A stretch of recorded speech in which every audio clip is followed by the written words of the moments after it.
Well, good afternoon, everybody. Good afternoon to my panelists. I just briefly start by introducing my colleagues. This is Ravina Aggarwal, Program Officer for Media Access and Rights of the Ford Foundation. On my extreme left is Mr. Jimmy Gotyana. He's President of South Africa. It's the National NGO Coalition. It's something that is, I've only briefly heard about it, but it must be an amazing institution to bring such a group of people together. And my immediate left is Marcelo Furtado. He's the Executive Director of Greenpeace in Brazil. My name is Ravi Singh. My title is Secretary General and CEO of WWF India. And I'm actually, I wish I was not just moderating, I wish I was talking on this subject because there's a lot to say. The subject basically, we are talking about how civil society and social media are changing corporate and political governance. The structure of this is, we'll try and keep this as casual as possible, as informal. I'd just say a few words at the very beginning, just to point one or two aspects of my views, and then ask my colleagues to take this up one by one, and then perhaps try and direct through yourselves as well as an interactive session with participants, this topic that is with us today. One of the issues, I'd just like to start by saying three aspects. Some years ago, and some of you may not know this because this has happened in India, it actually happened in Delhi. There was a violent incident in our city which led to a process of trial which brought many people together. And started by a single news channel, taken up by other channels. They asked for a specific aspect of amendment in an old legislation of my country. And as a result of the tremendous amount of public opinion, led by an internet and a mobile-based, SMS-based, short message-based drive, the CRPC code, which is basically the criminal procedure code in this country, a very old code, was actually amended. A section, which is section 164, was amended to include a section 164A, was relating to how witnesses could be brought on under oath to give evidence. Yeah? Not only immediately before that, but even 10 years before that, we would say that these are issues that my parliament should have taken up. And actually this amendment in our time was not really foreseeable. It's unfortunate the circumstances under which it was carried out, but the sheer force of opinion and views led to this happening. I don't want to go into immediate incidents and movements. Some of them are well known, but here is at least one which had a huge positive success in this aspect. And I'd like to believe that this is a time even before the popularity of Facebook in India or Twitter to that extent. That is one aspect of it. This is an example. The second aspect, which is much bigger, which involves my work as well as Mr. Furtado's as far as the environment and the larger aspects of environment are concerned, is we are seeing change being driven not just by the aspect of bringing communities together from a technical viewpoint, but also the fact that my society, my country, and my larger area, maybe subcontinent and beyond, is actually going through a social transition caused because of many reasons, some of it which are economic, and these groups are coming together. And these groups want something more than just change for the sake of change. A lot of it is driven by livelihood. The second aspect, I would say. So social transition is one. From a historical perspective, I'd like to say that in period of,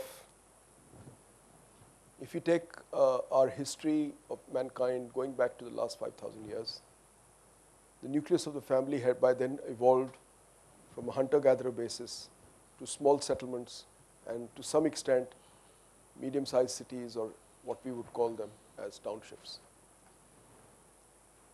Within 5,000 years, the societies evolved to be larger and larger. You had cities of the size of Agra, which European travelers called as amongst the biggest cities on earth because of their population and their impact. This is during the time of Emperor Akbar, which is for you, say, the 16th and the 17th century in India. From then to now, connectivity goes out on the basis of what we know as an exchange of email, fax, other. We are connecting something close to about 5 to 6 billion people at any point of time. Some of them repeat, some of them societies, some of them organizations, some of them individuals. And this is, the graph has not gone like this. The graph has gone literally in that direction. And much more than what you see in a graph relating to carbon emissions or after 1760 and the Industrial Revolution. So this is the paradigm we are talking about. I'd just like to leave some of these thoughts with you. I'll come back to some others subsequently. And if anything, the magnitude of change that we see is attributable to many, many issues, both practical, both institutional. And in this, we have to be careful because there are other aspects I'll speak about. And before that, I'd request that my panelists should also say a few words. Start with ladies first. Ravi. Okay. I'm going to take off from the last point that you had, Ravi, about this kind of incremental rise in connectivity. And this is something that is truly, amazing today, that we can have the potential. Technology does offer us the potential for connectivity. But one of the problems that we are dealing with, and I'll speak in that sense from countries like India in the Asian space, which are still grappling with the issue of connectivity. And I think in order to participate then on platforms which offer us this potential for citizen participation like never before, perhaps, so that we can interface directly with our governments on social media. We can be digital volunteers or digital citizens. We can, give feedback to our government directly. But underlying that is a nagging question that hasn't yet gone away, and that is of access. And in India, for example, in South Asian countries, not just India, we have connectivity issues that, Sri Lanka and Pakistan have 15% connectivity. India has 11% connectivity.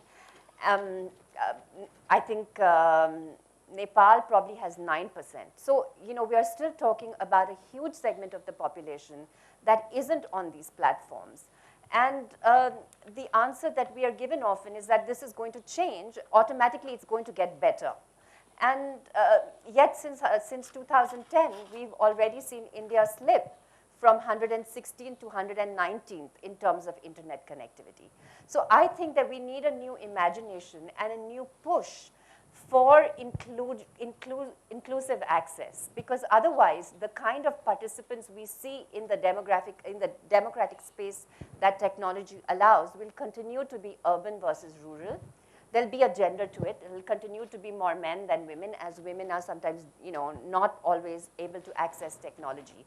So just like we have devices getting cheaper and technology possible, we need to have imaginative planning of resources such as spectrum or wireline connectivity that are about creating business models which are committed to connecting the poor. Otherwise, all our intentions with Aadhaar or with banking or all the other kinds of ways in which we might enable the corporate sector and government to become transparent and efficient will fail without access. So I keep coming back to this access issue, and I think that is a huge issue that hasn't gone away, at least in the Asian context. But that's not the only issue. And I'm just pointing out one issue, yeah.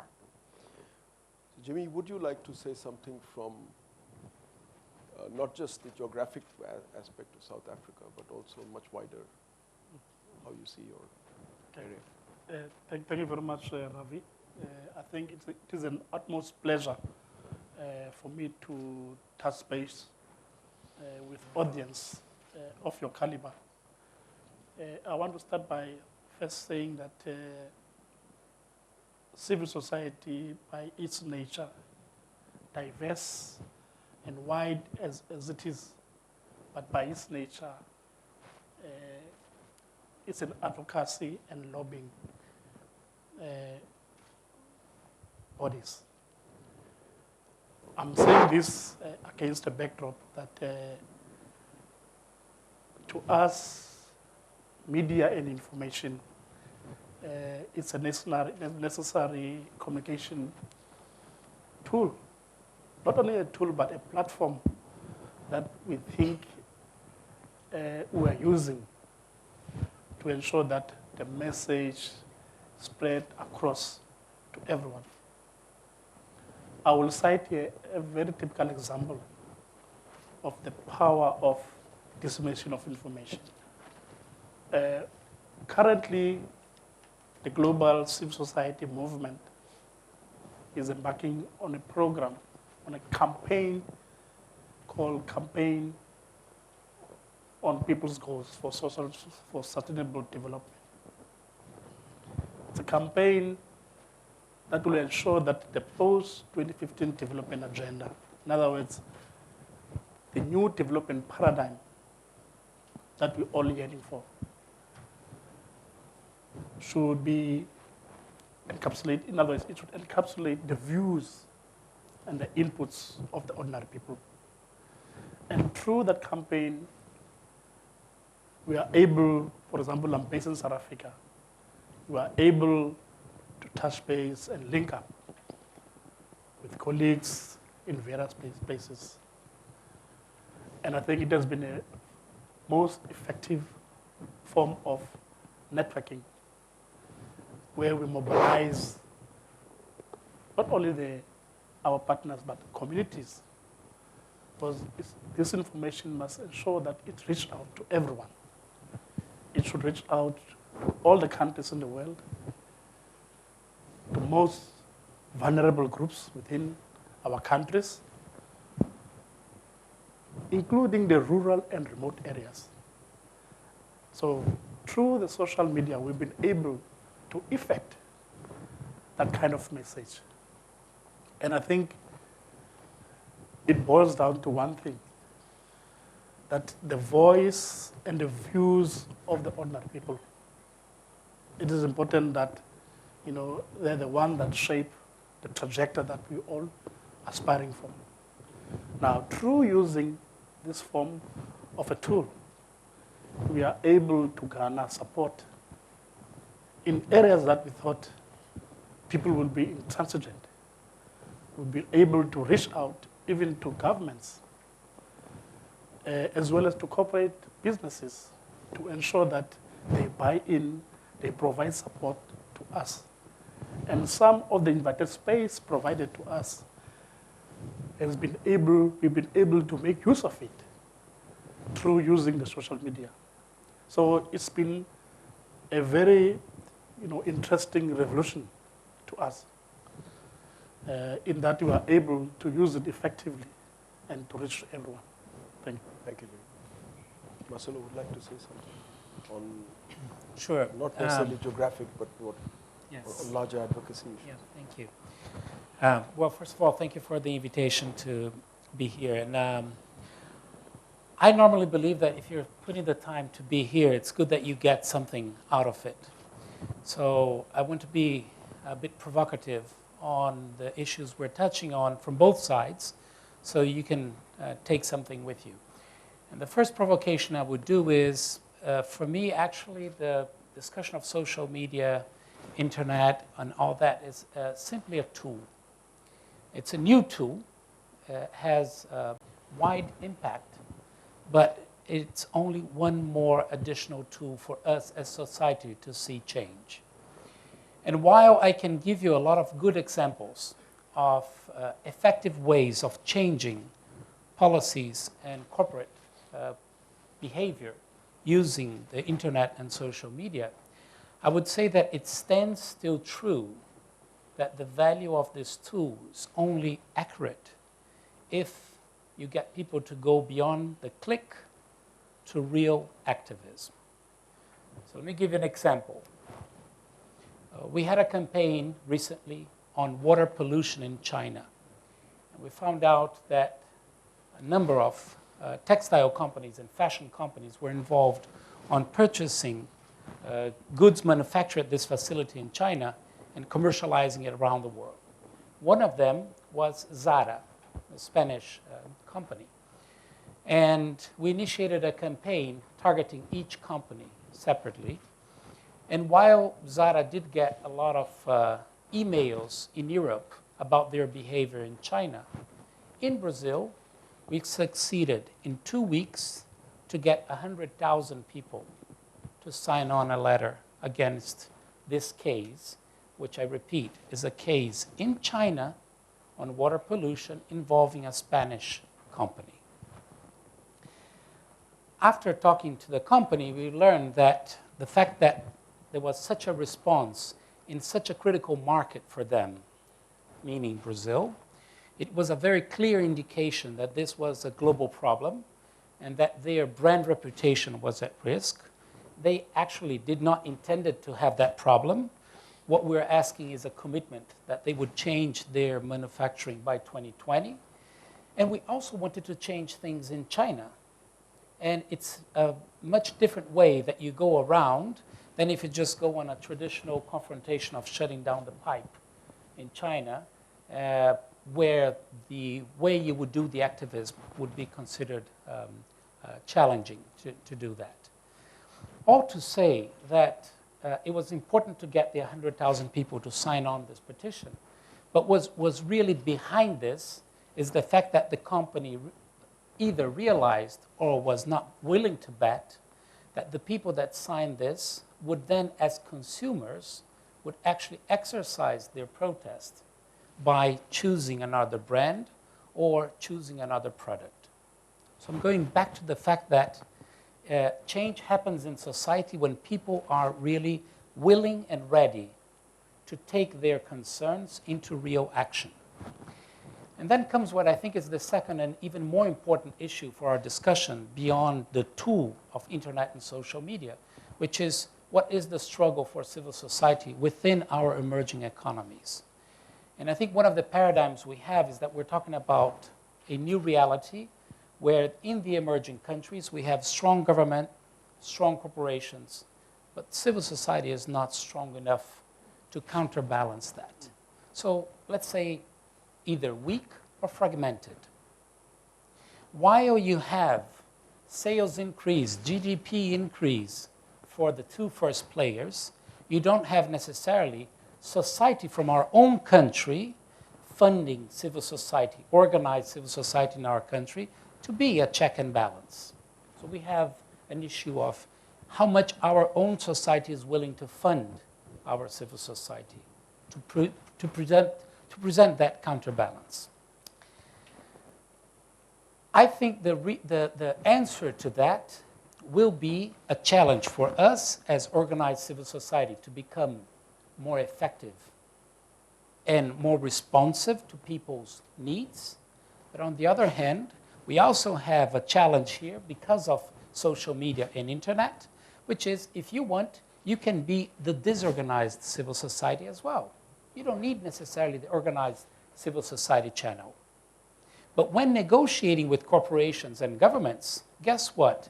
Even government and corporations prefer the organized civil society because at least you have a process to have a dialogue instead of just the other option, which is a very open internet box that you can get whatever in it. So then comes a very interesting balance, which is maybe for our countries to find a more common point. It is very interesting for the government and for corporations that we do invest on having a robust, well-prepared, efficient, organized civil society. The second point is rights. I think we should get used to that word, rights.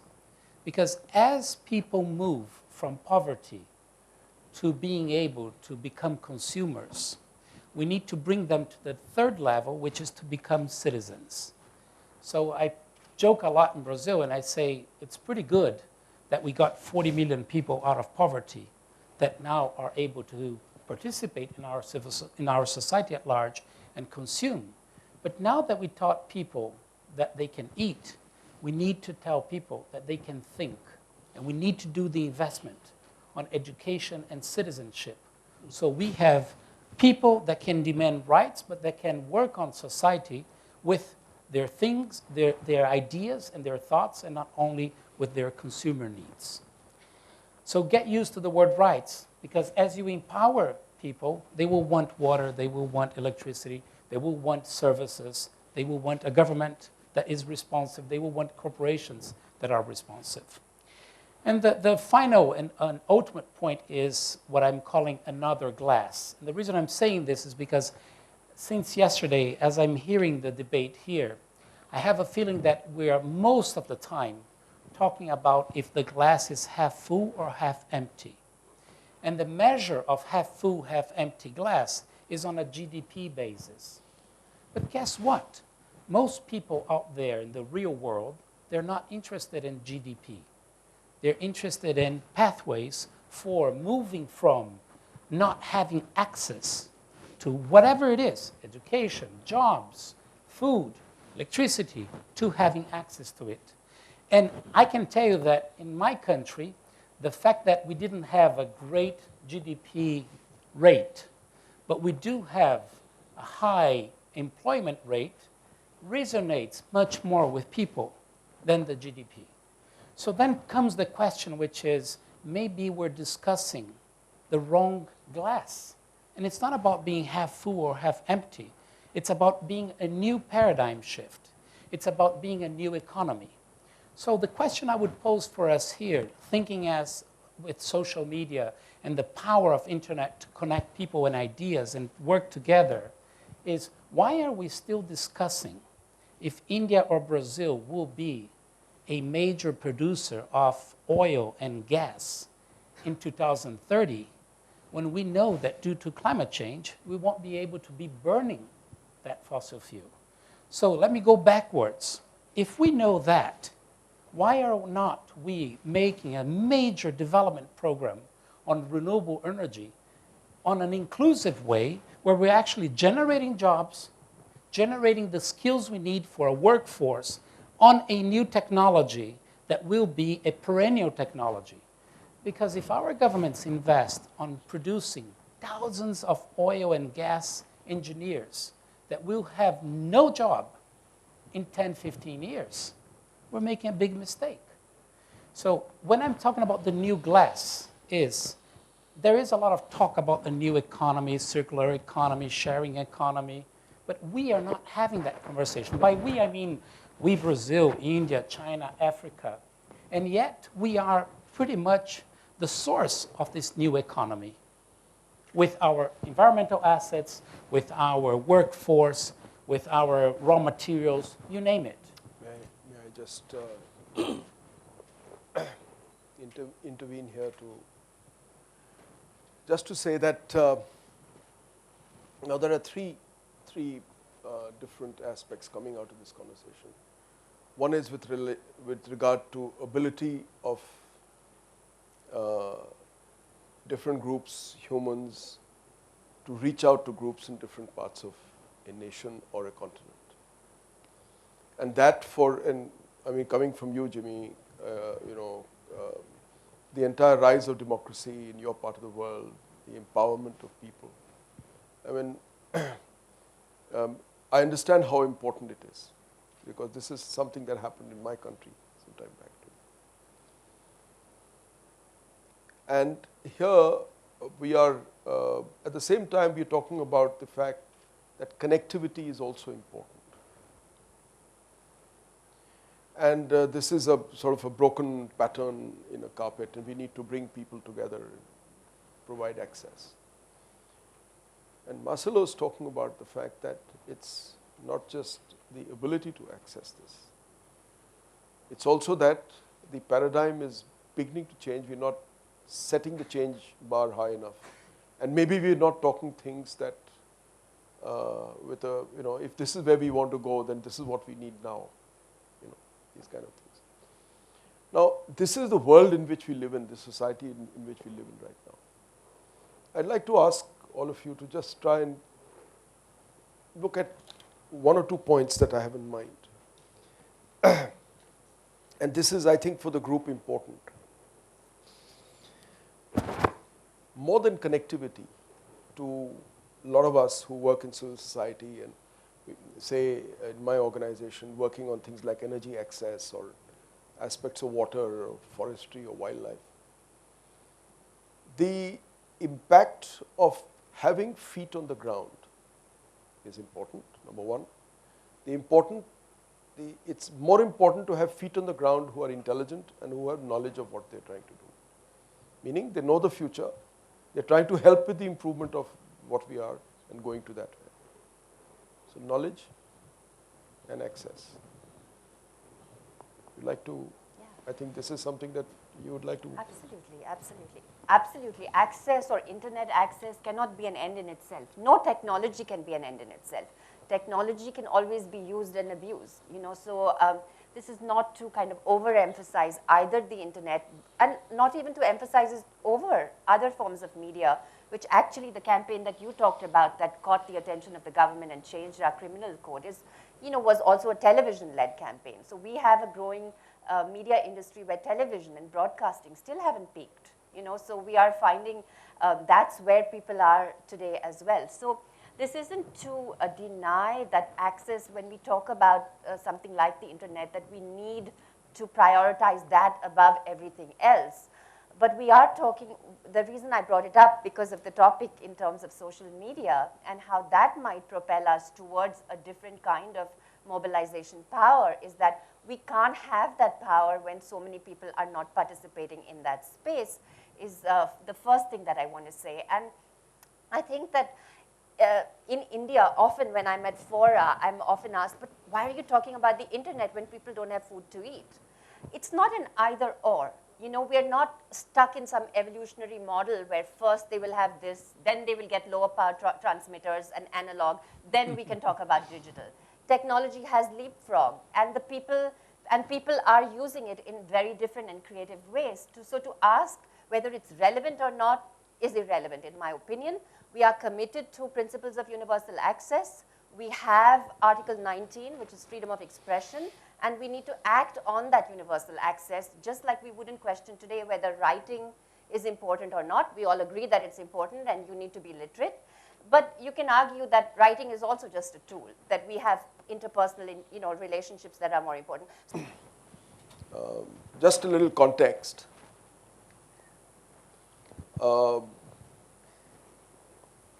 Greenpeace and WWF work closely on these aspects globally.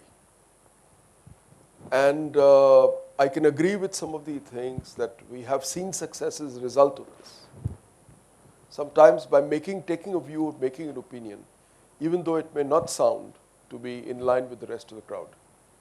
Please go ahead, sir. So my question is actually exactly on that. We talked about this whole incident that happened in Delhi, for example. But had there been a page and had there been 1 million likes on that page or thousands of retweets, would that have made a difference, or the 100,000 people who showed up on India Gate made the difference? And is the government really looking at how many people are liking that or signing that petition Or is it just the physical show of strength that really matters, and the social media is really a tool to gather people? We'll never, So can I Yeah, you go ahead. quickly respond to that? I really think it's not an either or. You know, for example, it may not have been the government who was sitting and monitoring all the internet sites, but mainstream media was. And mainstream media then took it up, and it became a big media. And mainstream media is then, television, for example, is then watched by lots of people, who then also used it as a channel to mobilize. And people were using it. So I don't think, I think we definitely need the offline. We need other forms of media. We need to be listened. I think both my colleagues here talked about, the importance of being heard. So we can have a cacophony of voices, but can civil society make itself heard? When we have, I'm going back to the internet space, we have the potential for our service provider to drown out our voices. Could we ensure neutrality in that space that we are going to get heard? That the fora that we are creating on the internet or otherwise be heard. And for that, we need to get our voices through our business strategies, to the corporate sector, through working within legal frameworks and understanding them, and aggregating our research to make it to the policy domain. So we need to do a lot more than just be on the internet. May I just ask Jimmy for a comment? How important is this aspect, that many streams of expression that are legally possible are heard in your kind of scenarios? Yeah. And then we will have a question from you. Yeah. I think what has been lacking in the past, and I think it's something that we all have strived to make sure it happens, is to institutionalize the relationship between civil society, media, government, as well as the corporates. And I think it's something that we all have to work on it. Insofar as the relationship between civil society and media, to some extent, I think it has played, some good level for us. There's been some leverage, but I think for us, it's about disseminating of information.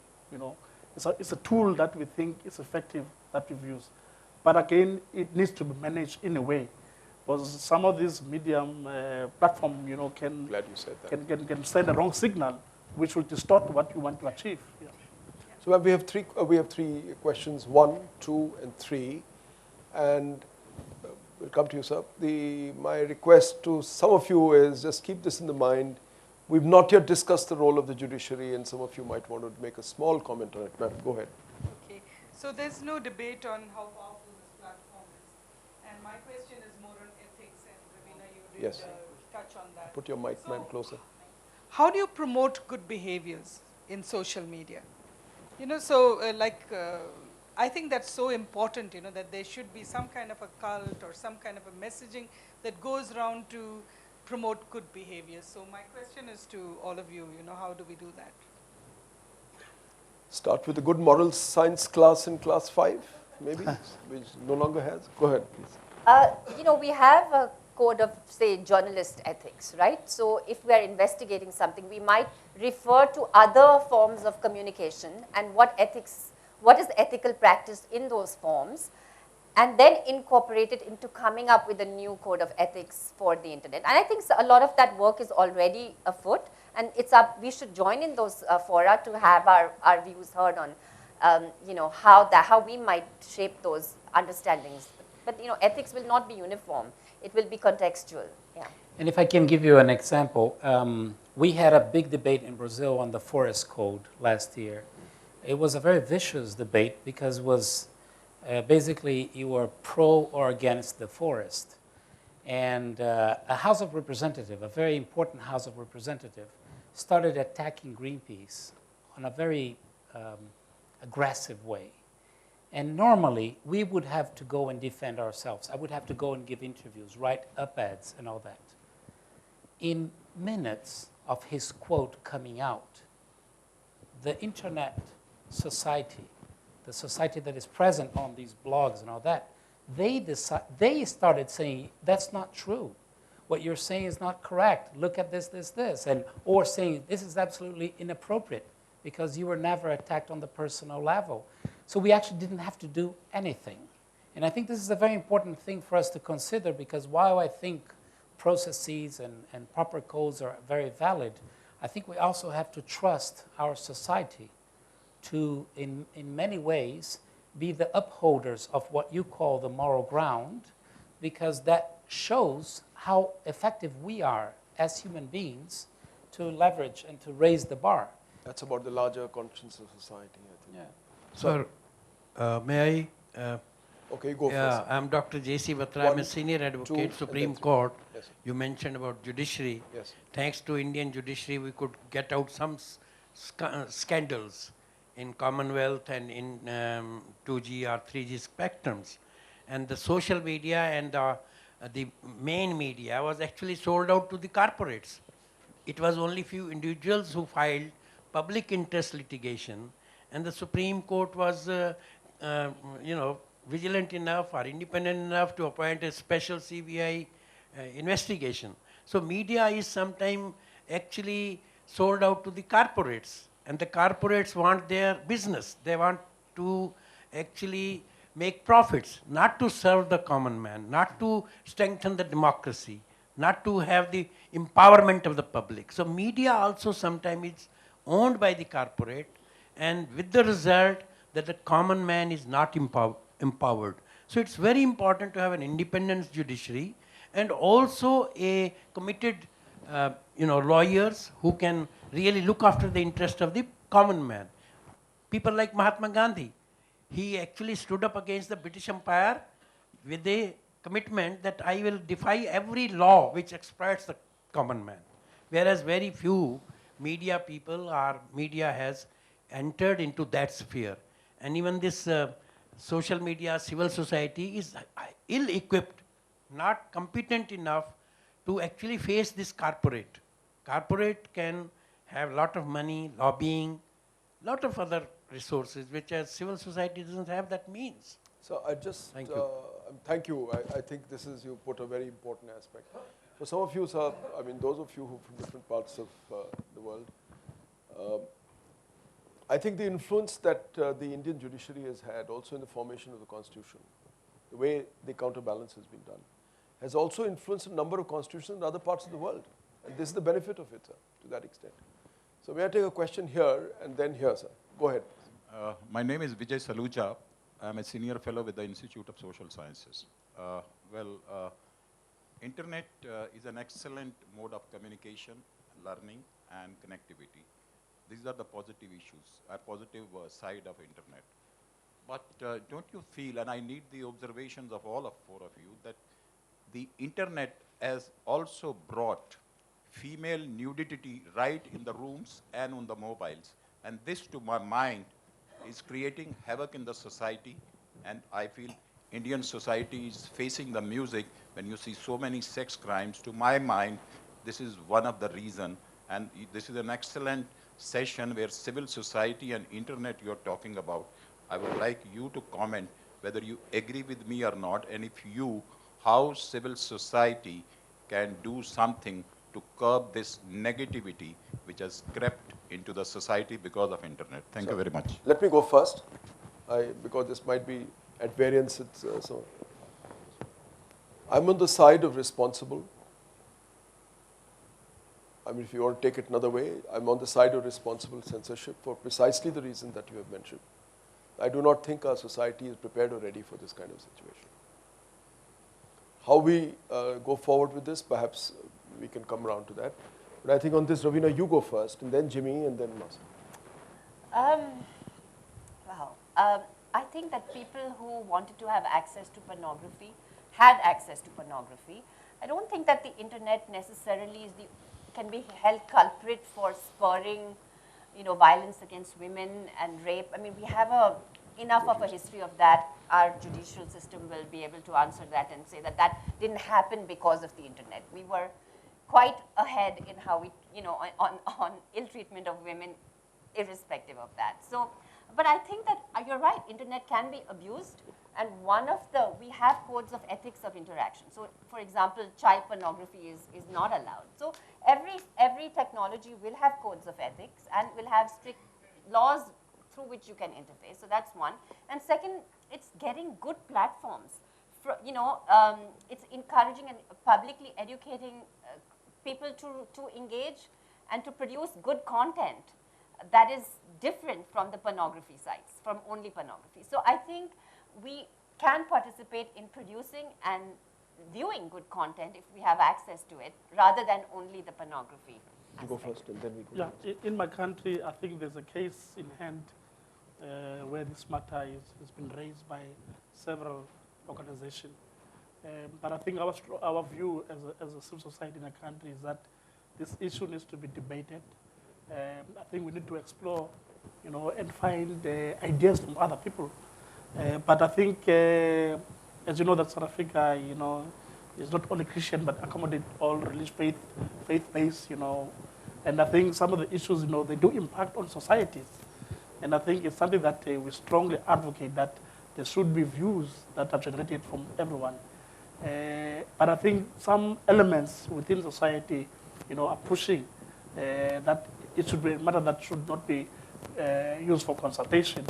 And I think we want to ensure that, a necessary platform and environment is created for everyone to engage. But it's something that we're looking at it very seriously. And I think that the case is sub judice, and I think it will need attention of everyone in the country. I think I would like to first tell you, from a personal perspective, as a father, how do I deal with this situation? And I think as a father, what I do is, it's my job to prepare decent citizens as my kids. So it is my job to educate them, to know what they can and cannot do. And although there are a lot of options of what is out there, even outside the internet, what I want my kids to know is that every human being should respect another human being and to know what's wrong and right. Having said that, I think that we must be a bit careful here of not using the internet as the villain, when maybe what we're really talking about here is something that is behind using the internet as a tool, which is where we started this conversation. Because if we curb access to information from a very powerful tool that the internet is, you could also think about countries and situations in which civil society are seeking human rights and having that right curbed away. If you look at what happened in Egypt during the beginning of the Arab Spring, in which people were starting to use internet as a device to seek that their message is being heard, and they got curtailed from that, I would say that I would caution that maybe there is more right than wrong. Abuses are not acceptable, and what we mostly need, it may be even better than a legislation, a strong legislation on internet, is actually a strong attitude towards the way we educate our own people to the role of citizenship and to the role of human rights that we need in our societies. I think that's well said. So, you had... Hello, thank you, Chairman. Now that we are aware that even our maid servants have also a mobile phone. They may not have internet facility, which is also available easily. My point is that it is high time that there is, you see, motivation and also the education to this common man on the street, so that they may make use of this technology. They are able to afford to use this technology properly. So we have to motivate them and also to educate them also. It will not take much time, because 70% of our, only I think 10% of the people are using mobile. 90% are not using, 70% are living in our villages. So this is one aspect of the matter. The second one is about the service provider. The other day I was to download news, because where I was staying, there was no TV.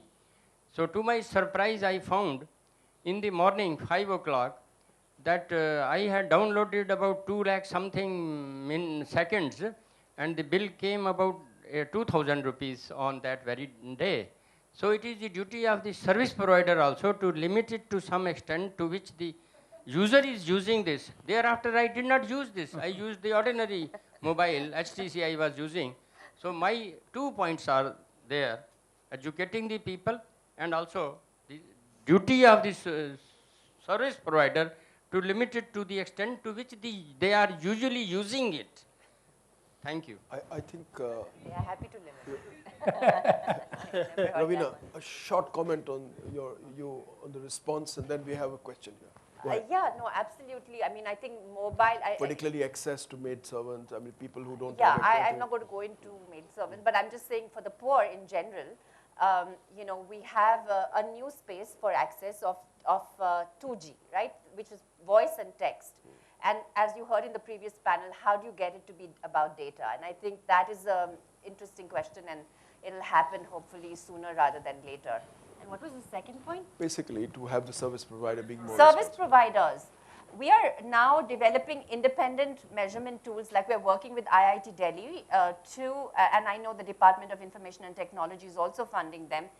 We don't have independent systems of measurement of the mobile services. So we are trying to encourage, an independent kind of service, and that will measure signal speed and signal strength, and whether actually government websites or educational websites are downloadable as easily as the commercial ones. So these are some of the things we're doing. I haven't yet heard a plea for more limitation by internet service providers on our data, but I mean that's a. So. Thank you, Mr. Chairman. My name is Harish Jagwani. I am the technical consultant. My point is that all of us sitting in this room were exposed to internet at a very matured age. As of today, if you see the kids, 3 years, 4 years, 5 years old, they are stuck to the net. And the activities, the so-called outdoor activities, have reduced tremendously. Even the kids, if they want to play on the internet. It has advantages. There are no two opinions about it. But we need to have controls. We need to see how the next generation which is coming is developing. They don't have to become indoor people all the time. So that is my question, that what are we thinking about that? Do we want our coming generation to be indoors all the time? Thank you. So I think this was to a large extent answered in the previous time also. We agree with you in this aspect. One way of looking at it is saying you're the adult. Like I have a 6-year-old. My 6-year-old doesn't tell me when or what he does. I insist and set the rules on what. So I think if we take back that responsibility, as you were saying, Marcelo, I'm his mother, and he's not allowed to watch it. So if we, another couple of years, you may be I think you know. I think Marcelo said it's also my duty as a parent to make them aware and grow into a more mature and more as good citizens. We've run out of time. We have to wrap up the session. I need to thank my friends and colleagues who are here. And I don't think we can put everything as a wrap up what we've spoken about. Obviously, the concern that is echoing from participants is also relating to the practices and need for good governance in social media. As much as it is open, as much it must be also talking about good behavior. To some extent, this is a concern that's coming from everywhere. Thank you very much. Thank you for being here. Thank you. Thank you.